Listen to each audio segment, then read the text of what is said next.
Greater Hyderabad नगर निगम चुनाव में मतगणना जारी। फिलहाल टीआरएस सबसे बड़ी पार्टी। ग्रेटर हैदराबाद नगर निगम चुनाव में बीजेपी ने दिखाया दम, 41 सीटों पर आगे।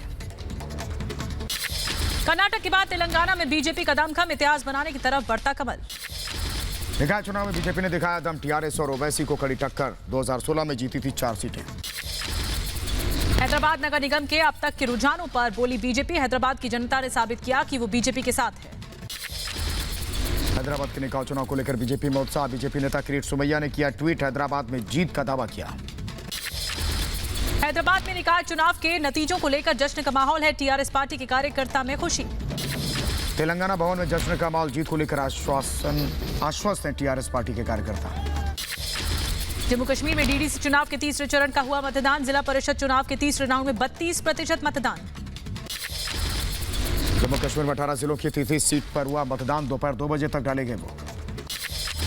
जम्मू कश्मीर के पुंछ में डीडीसी चुनाव के लिए मतदान करने पहुंचे लोग। तीसरे चरण के लिए किया मतदान। उधर जम्मू कश्मीर के गांदरबल में मतदान। डीडीसी चुनाव के चलते पोलिंग बूथ पर सुरक्षा बल तैनात। जम्मू कश्मीर के अनंतनाग में चुनाव के दौरान गोलीबारी। डीडीसी उम्मीदवार को आतंकियों ने गोली मार दी। जम्मू कश्मीर में 70 साल बाद पाकिस्तान से आए रिफ्यूजियों को जिला विकास परिषद चुनाव के तीसरे चरण में मतदान करने की इजाजत मिली। केंद्र सरकार और किसान संगठनों के बीच चौथे दौर की बातचीत हुई। किसी फैसले पर नहीं पहुंचे दोनों पक्ष। 9वें दिन भी किसानों का धरना प्रदर्शन जारी। अपनी मांगों को लेकर बॉर्डर पर डटे हैं किसान। किसानों का महाआंदोलन जारी। टिकरी बॉर्डर पर कृषि कानून के खिलाफ अन्नदाता का प्रदर्शन। गाजियाबाद में किसान आंदोलन के चलते लोगों को भारी परेशानी का सामना करना पड़ रहा। आंदोलन के मद्देनजर टिकरी बॉर्डर पर सुरक्षा के पुख्ता इंतजाम में। बैरिकेडिंग लगाकर बॉर्डर को किया गया सील। दिल्ली से सटे उत्तर प्रदेश बॉर्डर पर भी किसानों का हल्ला बोल। कृषि कानून के खिलाफ सड़क पर है। किसान आंदोलन की वजह से नोएडा में थमी गाड़ियों की रफ्तार। नोएडा दिल्ली बॉर्डर पर लगा लंबा जाम। आंदोलन की वजह से आज भी टिकरी और चिली बॉर्डर बंद। दिल्ली पुलिस ने ट्रैफिक को सुचारू करने की कोशिशें की। किसानों के समर्थन में कांग्रेस का प्रदर्शन। अहमदाबाद के गांधी आश्रम में कृषि कानून के खिलाफ सड़कों पर उतरे कांग्रेसी कार्यकर्ता। गाजीपुर बॉर्डर पर किसानों का प्रदर्शन जारी। अपनी मांगों को लेकर अड़े हैं किसान। वहीं कोरोना के खतरे के मद्देनजर गाजियाबाद बॉर्डर पर प्रशासन ने किया सैनिटाइजेशन का काम। राजस्थान हरियाणा बॉर्डर पर भी किसान जुटे हैं। किसान महापंचायत से जुड़े लोग इसमें शामिल हो गए। किसानों के आक्रोश पर विपक्ष की सियासत। हरियाणा में खट्टर के खिलाफ अविश्वास प्रस्ताव लाएगी कांग्रेस। किसान मुद्दे पर बोले प्रकाश सिंह बादल का सरकार किसानों की परेशानी का हल निकाले। ਇਹ ਸੰਘਰਸ਼ ਵਿੱਚ ਕਿਸਾਨਾਂ ਦੀ ਜਿੱਤ ਹੋਵੇ ਔਰ ਦੇਸ਼ ਦੀ ਸਰਕਾਰ ਇਹ ਸਮਝ ਲਏ ਕਿ ਸਰਕਾਰਾਂ ਤਾਕਤਵਰ ਨਹੀਂ ਹੁੰਦੀਆਂ, जनता ताकतवर ਹੁੰਦੀ। भारतीय किसान यूनियन के नेता राकेश टिकैत ने रिपब्लिक भारत से बात की। कहा अब बात सिर्फ एमएसपी की नहीं, सरकार तीनों बिल वापस ले। आरजेडी प्रमुख तेजस्वी यादव ने केंद्र पर निशाना साधा। का कृषि सेक्टर को निजी हाथ में सौंप रही है सरकार। पूर्व अकाली दल नेता सुखदेव सिंह ढींढसा ने राष्ट्रपति रामनाथ कोविंद को लिखी चिट्ठी। किसानों के समर्थन में सुखदेव सिंह ने पद्म भूषण सम्मान लौटाने की पेशकश की। किसान आंदोलन पर दिल्ली के उप मुख्यमंत्री मनीष सिसोदिया का बयान। कहा किसानों की आवाज दबा रही सरकार। कोरोना पर प्रधानमंत्री मोदी ने की सर्वदलीय बैठक। प्रधानमंत्री ने कहा कि वैक्सीन को लेकर जल्द आ सकती है अच्छी खबर। हमारे वैज्ञानिक वैक्सीन को लेकर आश्वस्त हैं।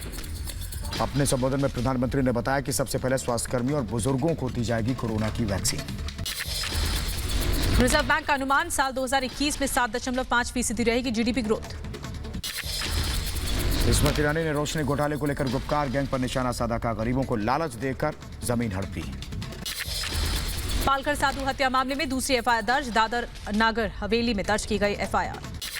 पालघर हत्याकांड में सीबीआई जांच की मांग तेज हो गई। सीबीआई जांच की मांग को लेकर यात्रा निकालेंगे राम कदम। अगस्ता वेस्टलैंड मामले में आरोपी राजीव सक्सेना को सुप्रीम कोर्ट ने दिया नोटिस। हाईकोर्ट के आदेश पर लगाई रोक। मालेगांव बम धमाके में 7 दिसंबर को होगी अगली सुनवाई। मालेगांव ब्लास्ट मामले में एनआईए के स्पेशल कोर्ट में पेश नहीं हुई प्रज्ञा ठाकुर। यूपी के गोरखपुर में शिक्षा परिषद के समारोह में सीडीएस जनरल बिपिन रावत और सीएम योगी आदित्यनाथ ने शिरकत की। बीजेपी के राष्ट्रीय अध्यक्ष जेपी नड्डा हरिद्वार में गंगा आरती में हिस्सा लेंगे। शाम 5 बजे होगी आरती। बिहार दौरे पर आरएसएस प्रमुख मोहन भागवत। 2 दिवसीय दौरे के दौरान मोहन भागवत पटना में पूर्वांचल के राज्यों के संगठन की बैठक में शामिल होंगे। महाराष्ट्र विधानसभा परिषद चुनाव परिणाम पर पूर्व सीएम देवेंद्र फडणवीस का बयान, कहा पार्टी को और मेहनत करने की जरूरत है। शिरोमणि अकाली दल पश्चिम बंगाल की मुख्यमंत्री ममता बनर्जी से मुलाकात करेगा। भुवनेश्वर में बीजेपी महिला मोर्चा का विरोध प्रदर्शन, मंत्री अरुण साहू के खिलाफ सरकार का घेराव। महाराष्ट्र में राष्ट्रवादी कांग्रेस पार्टी के कार्यकर्ताओं ने मनाया जश्न। राज्य विधान परिषद चुनाव में 2 सीटों पर जीत के बाद मुंबई में पार्टी कार्यालय में जीत की खुशी मनाई गई। भारतीय नौसेना दिवस आज है। आज ही के दिन 1971 के युद्ध में भारतीय नौसैनिकों ने कराची के बंदरगाह को तबाह कर दिया था। नौसेना दिवस पर शौर्य का वीडियो, नौसेना ने दिया संदेश, समंदर की सीमाओं के लिए नौसेना मुस्तैद। नौसेना दिवस के मौके पर पीएम मोदी ने नौसैनिक और उनके परिवार को शुभकामनाएं दी।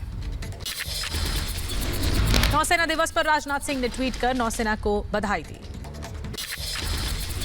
पुडुचेरी में लगातार बारिश से हाल बेहाल है। बारिश की वजह से कई इलाकों में जलभराव। पुडुचेरी में भारी बारिश की वजह से जनजीवन प्रभावित हुआ है। लोगों के घरों में घुसा कई फीट तक बारिश का पानी। पुडुचेरी में भारी बारिश से प्रभावित इलाकों का सीएम वी नारायणसामी ने दौरा किया।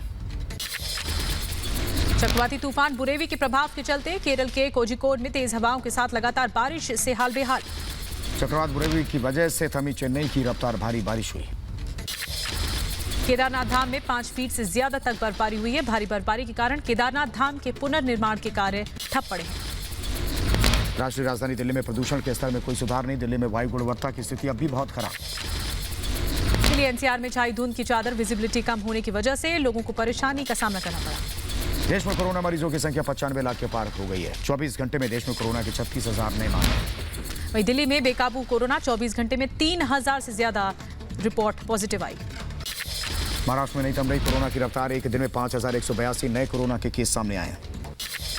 कोरोना वैक्सीन पर दिल्ली के स्वास्थ्य मंत्री सत्येंद्र जैन का बयान, वैक्सीन के लिए मोहल्ला क्लिनिक का भी होगा इस्तेमाल। यूपी के अलीगढ़ में समाजवादी पार्टी नेता समेत 100 लोगों के खिलाफ एफआईआर दर्ज। धारा 144 का उल्लंघन करने का आरोप है।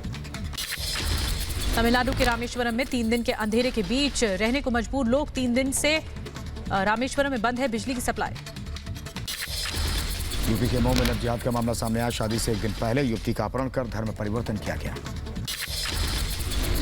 यूपी के बलिया में दूषित खाना खाने से 2 बच्चों की मौत, 5 बच्चे अस्पताल में भर्ती। बच्चों ने मेले में खाया था दूषित खाना। दिल्ली के द्वारका में गंगा एसोसिएट्स के डायरेक्टर गिरफ्तार हो गए। गंगा सिटी कॉलोनी प्रोजेक्ट में लोगों से निवेश करवाने का आरोप है। यूपी के गोंडा में अपराधी के खिलाफ गैंगस्टर एक्ट के तहत कार्रवाई। डीएम के आदेश पर पुलिस ने जब्त की गैंगस्टर की संपत्ति। उज्जैन में गैंगस्टर विकास दुबे को पकड़वाने वाले 6 लोगों को मिलेगा 5 लाख का इनाम। एसपी की गठित 3 सदस्यीय टीम ने जांच रिपोर्ट सौंपी है। उत्तर प्रदेश की झांसी में पुलिस और बीजेपी कार्यकर्ताओं में जमकर हुई झड़प। पुलिस के खिलाफ सदर विधायक रवि शर्मा, विधायक राजीव सिंह कार्यकर्ताओं के साथ धरने पर बैठ गए। इधर यूपी के रायबरेली में तेज रफ्तार 3 ट्रक आपस में टकरा गए हैं और टैंकर में छेद होने के कारण सड़क पर ही तेजाब गिरने से हड़कंप मचा। यूपी के ललितपुर में पुलिस बल पर हमला। भीम आर्मी चीफ के बर्थडे सेलिब्रेशन के दौरान हुआ हमला। कोरोना काल में कॉन्ट्रैक्ट पर भर्ती किए गए स्वास्थ्य कर्मियों का प्रदर्शन, स्थायी नौकरी की मांग है। भोपाल में पुलिस के साथ व्यापारी की बदसलूकी। चेकिंग के दौरान पुलिस ने रोकी थी कपड़ा व्यापारी की कार। उत्तर प्रदेश के लखनऊ में पुलिस ने नकली खाद की फैक्ट्री का भंडाफोड़ किया है। ग्रेटर नोएडा में पुलिस और बदमाशों के बीच मुठभेड़, गोली लगने से 2 बदमाश घायल। बिहार के मुजफ्फरपुर में पुलिस की बड़ी कार्रवाई। अपराधियों के कई ठिकानों पर छापेमारी की गई। पटना में ओवरब्रिज से कूदकर एक युवती ने की खुदकुशी। फिलहाल लड़की की पहचान नहीं हो पाई है। मामले की जांच में जुटी पुलिस। दुनिया में कोरोना का कहर जारी। दुनिया भर में 6 करोड़ 55 लाख लोग कोरोना के मरीज हैं। अमेरिका में 1 करोड़ 45 लाख से ज्यादा कोरोना के मरीज हैं। अब तक कोरोना से 2,82,000 लोगों की जान जा चुकी है। रूस में कोरोना के 23 लाख लोग संक्रमित हैं। कोरोना से अब तक 41,000 से ज्यादा लोगों ने दम तोड़ा है। वहीं ब्राजील में कोरोना मरीजों की संख्या बढ़कर पहुंची 64 लाख के पार। इंटरपोल ने 194 देशों को फर्जी कोविड वैक्सीन पर किया सतर्क।